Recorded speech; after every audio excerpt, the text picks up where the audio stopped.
Hello students, good evening. मैं शिवम गुप्ता। आज EDD second की क्लास है जिसमें हम चैप्टर नंबर 2 में अर्थिंग की बात कर रहे थे। अर्थिंग क्या होती है ये मैंने बताया, नीड क्या है, क्या एडवांटेज है, क्या डिसएडवांटेज है। क्लास स्टार्ट करने से पहले थोड़ा रिवीजन कर लेते हैं कल की क्लास का। अर्थिंग क्या होती है? किसी भी नॉन कैरिंग मेटेलिक पार्ट को वायर द्वारा ग्राउंड करना अर्थिंग कहलाती है। ये किस लिए की जाती है? सेफ्टी के पर्पज से अर्थिंग की जाती है। तो अब हम पढ़ते हैं इसमें IS specification regarding earthing of electrical installation. यानी इलेक्ट्रिकल इंस्टॉलेशन के लिए करते हैं तो अर्थिंग के क्या क्या रूल्स हैं। कुछ रूल्स हैं। एक IS बुक है, इंडियन स्टैंडर्ड्स बुक है, उसमें कुछ रूल्स अर्थिंग के बताए गए हैं। उन रूल्स को हम पढ़ेंगे। जिस इंस्ट्रूमेंट की अर्थिंग की जा रही है उसके और जिस इंस्ट्रूमेंट की अर्थिंग की जा रही है उसके और अर्थिंग पॉइंट के बीच की डिस्टेंस कम से कम 1.5 मीटर होना चाहिए। यानी 1.5 मीटर का, ये 15 मीटर नहीं है, ये जो है 1.5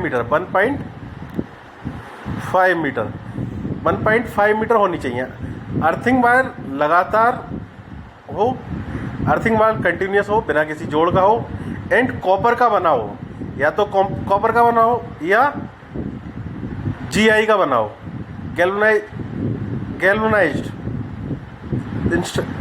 गैल्वनाइज्ड का बना हो, GI का। एंड और 3 to 6 mm स्क्वायर तक होना चाहिए। 3 से 6 मीटर स्क्वायर तक, mm स्क्वायर तक होना चाहिए। अर्थिंग वायर और अर्थिंग इलेक्ट्रोड एक ही मटेरियल के बना होने चाहिए। ये क्या है? अर्थिंग इलेक्ट्रोड क्या है? जो इलेक्ट्रोड्स, जो भी ज़मीन के अंदर का पार्ट होता है वो अर्थिंग इलेक्ट्रोड कहलाता है। तो अर्थिंग इलेक्ट्रोड और अर्थिंग वायर जो कि आपका इंस्ट्रूमेंट से अर्थिंग पॉइंट तक, अर्थिंग इलेक्ट्रोड तक लगा होता है, वो दोनों एक ही मटेरियल के बने होने चाहिए। अर्थिंग के लिए इलेक्ट्रोड 6x6x3.6 mm से कम नहीं होना चाहिए। ये अर्थिंग इलेक्ट्रोड का साइज दे रखा है, 6x6x3.16 mm से कम नहीं होना चाहिए। ये केवल प्लेट अर्थिंग के लिए है। प्लेट अर्थिंग के लिए अर्थिंग इलेक्ट्रोड का साइज क्या होना चाहिए?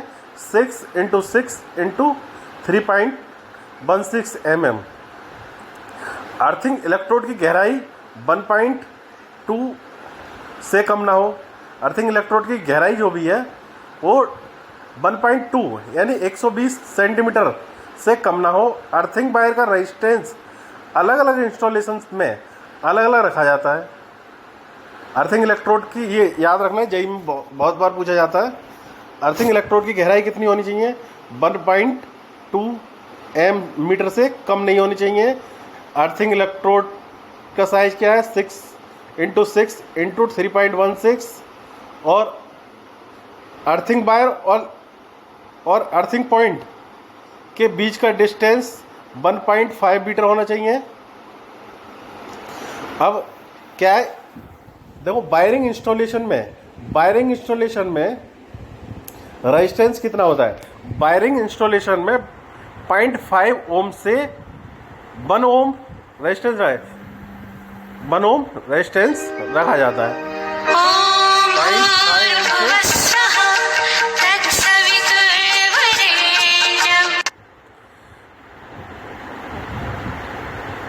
वायरिंग इंस्टॉलेशन में क्या होता है? 0.5 से 1 ओम रेजिस्टेंस रखा जाता है। और बिग पावर प्लांट में जो मेगावाट गीगावाट में होते हैं, 0.5 ओम से 1 ओम उसका भी रेजिस्टेंस रखा जाता है। और स्मॉल पावर प्लांट्स में 1 ओम से 2 ओम रखा जाता है। ये एक्चुअली वायरिंग इंस्टॉलेशन में जो अर्थिंग रेजिस्टेंस हम जीरो लेना चाहते हैं, जबकि प्रैक्टिकली ऐसा संभव नहीं है। इसलिए कम से कम रेजिस्टेंस का वायरिंग इंस्टॉलेशन करते हैं। तो वायरिंग इंस्टॉलेशन में कितना लेते हैं हम? वायरिंग इंस्टॉलेशन में 0.5 ओम से 1 ओम, बिग पावर प्लांट्स में 0.5 ओम से 1 ओम, स्मॉल पावर प्लांट्स में 1 ओम से 2 ओम, एंड अदर इलेक्ट्रिकल इंस्टॉलेशन जैसे कि ओवरहेड लाइंस, अंडरग्राउंड लाइंस, उसमें लेते हैं 2.5 ओम से 5 ओम। ओवरहेड लाइंस में, अंडरग्राउंड लाइंस में कितना लेते हैं? 2.5 ओम से 5 ओम। ये तो हो गया आपका IS specification regarding earthing of electrical installation. तो हमारी दो चार चीज़ें याद रखो। एक तो अर्थिंग वायर और अर्थिंग पॉइंट के बीच में डिस्टेंस 1.5 मीटर होना चाहिए। कितना? 1.5 मीटर होना चाहिए। एक पहली बात तो ये है। दूसरी बात ये है कि अर्थिंग वायर और इलेक्ट्रोड दोनों एक ही मटेरियल के होने चाहिए। और कॉपर का बना होगा तो उसका साइज दे रखा है 3 to 6 mm स्क्वायर। अर्थिंग के लिए इलेक्ट्रोड का साइज होता है 6 × 6 × 3.16 mm। और इलेक्ट्रोड की गहराई कितनी होती है आपकी? 1.2 मीटर से कम नहीं होनी चाहिए। वायरिंग इंस्टॉलेशन में 0.5 से 1 ओम लेते हैं, बिग पावर प्लांट्स में भी इतना ही लेते हैं, स्मॉल पावर प्लांट में 1 ओम से 2 ओम लेते हैं अर्थिंग रेजिस्टेंस। और अदर इलेक्ट्रिकल इंस्टॉलेशन में जैसे कि overhead line, electrical line, overhead line, underground line, उसमें लेते हैं आप 2.5 से कितना? 5 ओम। 2.5 से 5 ओम। अब आते हैं फैक्टर्स। कौन कौन से फैक्टर्स हैं जो आपको अर्थिंग वायर को इफेक्टेड करते हैं, प्रभावित करते हैं? Factors affecting earthing wire resistance. तो कौन कौन से फैक्टर्स हैं? पहला आता है आपका सॉइल कंडक्टर। ये सॉलिड नहीं है, ये सॉइल कंडक्टर है, SOIL। सॉइल कंडक्टर आपकी अर्थिंग वायर को इफेक्ट डालता है। दूसरा सॉइल टेम्परेचर। थर्ड आता है सॉइल टेम्परेचर। थर्ड आता है मॉइस्चर कंटेंट यानी नमी, वो अर्थिंग वायर को आपको। फोर्थ आता है आपका material of earthing electrode. Earthing electrode का मटेरियल कैसा है। और फिफ्थ पॉइंट आता है आपका material of earthing wire. Earthing electrode का मटेरियल, अर्थ वायर का materials, and quantity of charcoal and salt. Charcoal कहते हैं, किसके लिए कहते हैं चारकोल? चारकोल कहते हैं आपके लिए कोयले के लिए। और सॉल्ट नमक और कोयले की क्वांटिटी कितनी है? नमक और कोयले की क्वांटिटी डाल के ही तो मॉइस्चर बनाया जाता है। तो मॉइस्चर की क्वांटिटी पर डिपेंड करता है। मॉइस्चर जितना होगा उतना अर्थिंग वायर का रेजिस्टेंस बढ़िया होगा। तो ये हो गए आपके फैक्टर्स। पहला soil temperature, soil conductor, moisture content, material of earthing electrode, material of earthing wire, quantity of charcoal and salt. ये सिक्स फैक्टर्स हैं, ये डिपेंड करते हैं। अब आता है मेथड्स ऑफ अर्थिंग। अर्थिंग कितने टाइप्स की होती है? अर्थिंग मेनली आपकी 4 टाइप्स की होती है जो आपकी सिलेबस में पढ़नी है। किसी बुक में 5 दे रखा है, वो भी बता दूंगा मैं। तो 4 होती है। कौन कौन सी? Wire and strip earthing. Wire and strip earthing. दूसरी आती है रॉड अर्थिंग।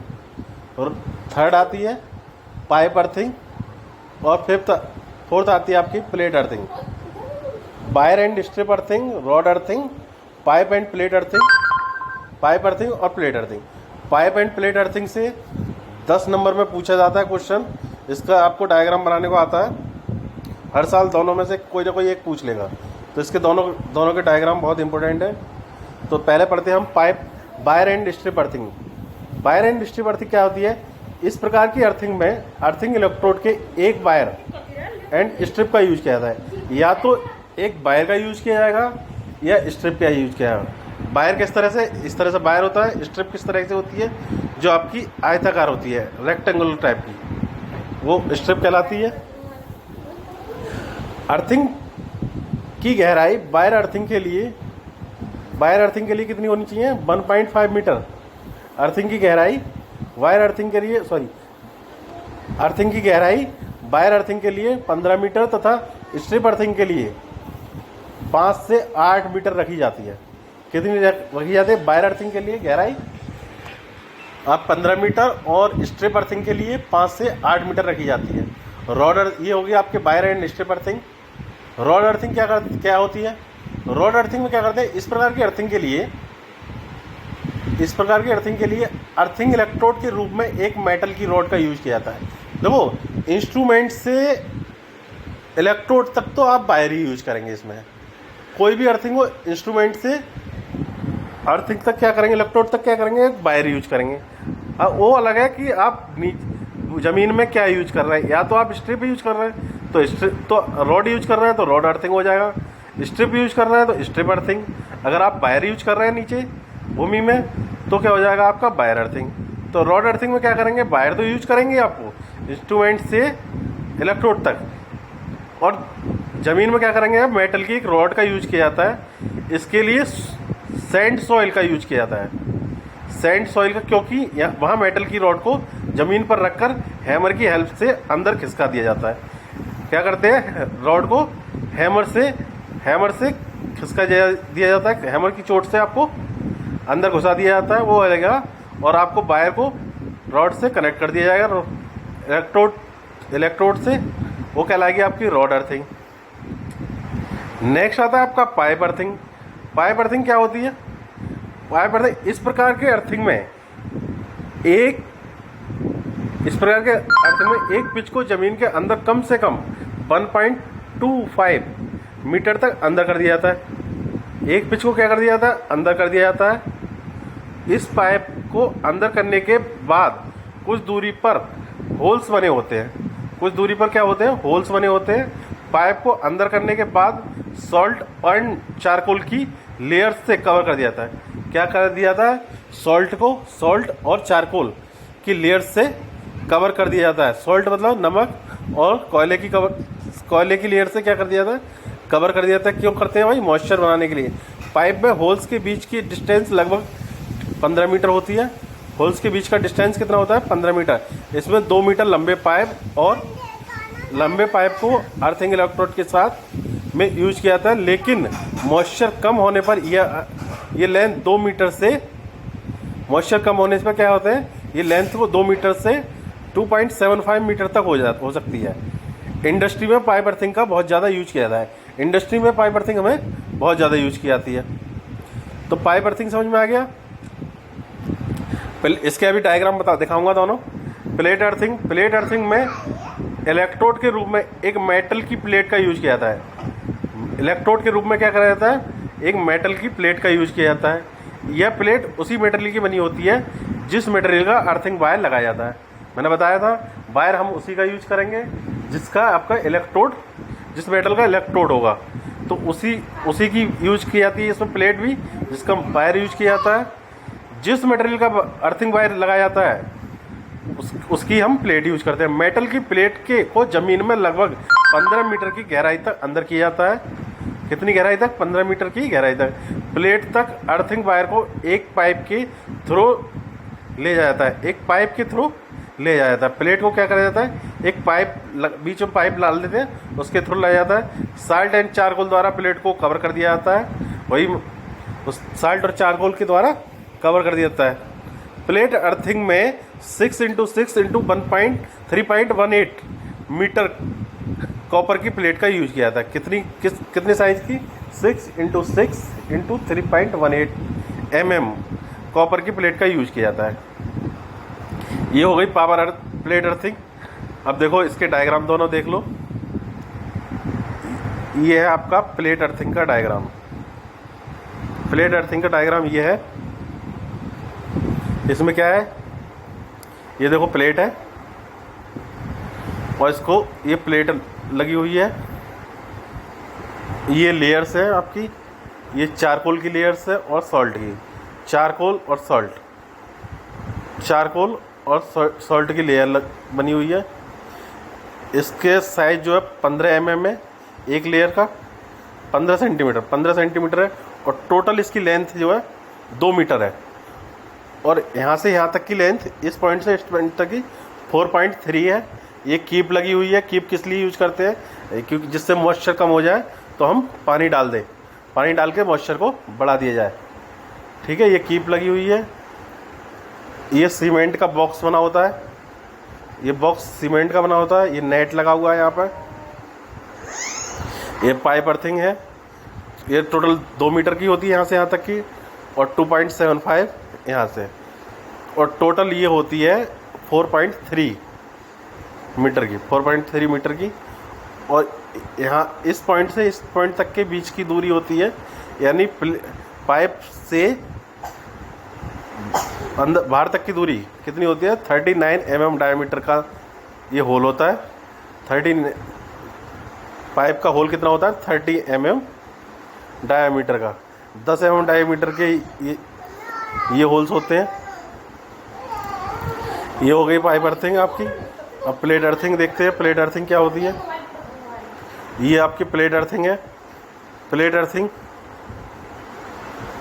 इसको देख लो।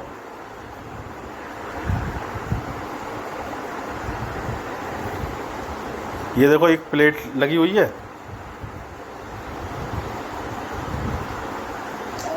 ये प्लेट लगी हुई है, ये प्लेट लगी हुई है। ये पाइप द्वारा कवर है। ये बॉक्स सीमेंट का बॉक्स बना हुआ है। इसका प्लेट का फ्रंट व्यू टॉप व्यू दिखाए इसके द्वारा। साल्ट, नमक की और आपकी सॉल्ट की ये लेयर्स है। ये क्या है? लेयर है नमक के। ये हो गई प्लेट अर्थिंग। और इसके प्लेट अर्थिंग का साइज होता है 60 × 60 बाई 60 सेंटीमीटर इसका साइज होता है। और इसका प्लेट इसका कितना साइज होता है आपका? 60 × 60 × 6.35 mm ये प्लेट का साइज होता है। ठीक है, तो ये हो गई आपकी प्लेट अर्थिंग आज। तो ये दोनों डायग्राम बहुत इंपॉर्टेंट है। 10 नंबर में पूछे जाते हैं हर साल। पहले ये 20 नंबर में पूछे जाते थे, अब 10 नंबर में, क्योंकि पेपर हमारा आधे नंबर का हो गया है, तो 10 नंबर में तो उम्मीद करते ही हैं। इनकी बार बार प्रैक्टिस करो बनाने की। Thank you class.